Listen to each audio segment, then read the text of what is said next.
Assalamualaikum warahmatullahi wabarakatuh. Di sini saya akan mempresentasikan suatu video untuk syarat ujian akhir semester pada mata kuliah Pendidikan Anti Korupsi dan Etik UMB.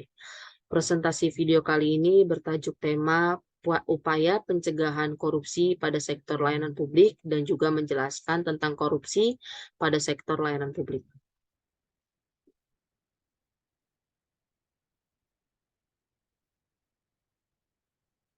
Berikut adalah data diri saya. Perkenalkan, nama saya Rehan Fitria Zahra dengan nomor NIM 41120010119, yaitu Prodi Teknik Sipil.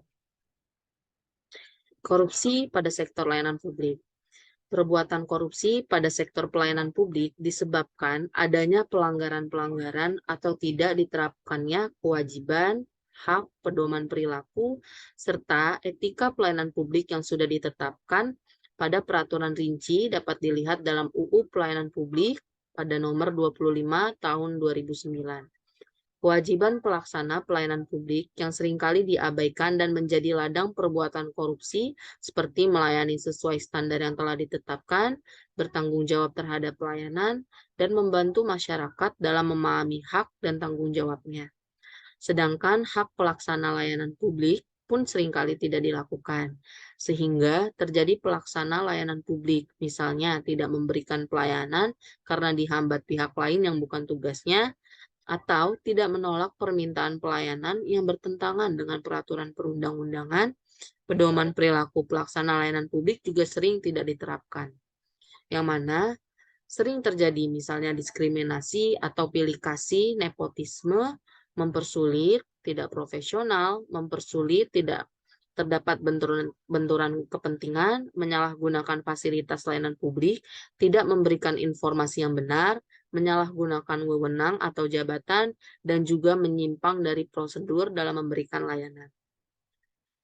Sedangkan etika pelayanan publik pun kerap tidak diindahkan, di mana pelaksana layanan publik misalnya mempersulit, memperpanjang prosedur, tidak transparan dalam biaya, jadwal, dan durasi pelayanan yang tidak pasti, ketidakjelasan wewenangan pelaksana, dan juga kejelasan hak dan kewajiban provider dan customer, dan yang terakhir adalah hingga penanganan keluhan yang tidak efektif.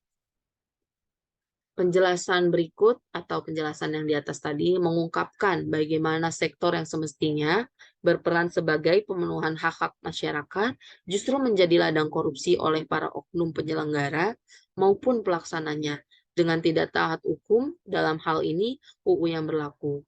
Di Indonesia, korupsi sektor pelayanan publik bahkan menyebar dari pusat hingga unit pemerintahan terkecil di daerah, seperti misalkan desa, mengikuti kemana aliran dana pembangunan kesejahteraan digelontarkan. Hal ini terungkap dari kasus-kasus korupsi yang dilakukan oleh pejabat-pejabat pemerintahan pusat maupun kepala-kepala daerah, hingga pelaksana-pelaksana layanan publik di tingkat lokal. Berikut adalah upaya pencegahan korupsi pada sektor layanan publik. Yang pertama, memperkuat Dewan Perwakilan Rakyat. Kedua, memperkuat Mahkamah Agung dan jajaran peradilan di bawahnya. Ketiga, membangun kode etik di sektor publik.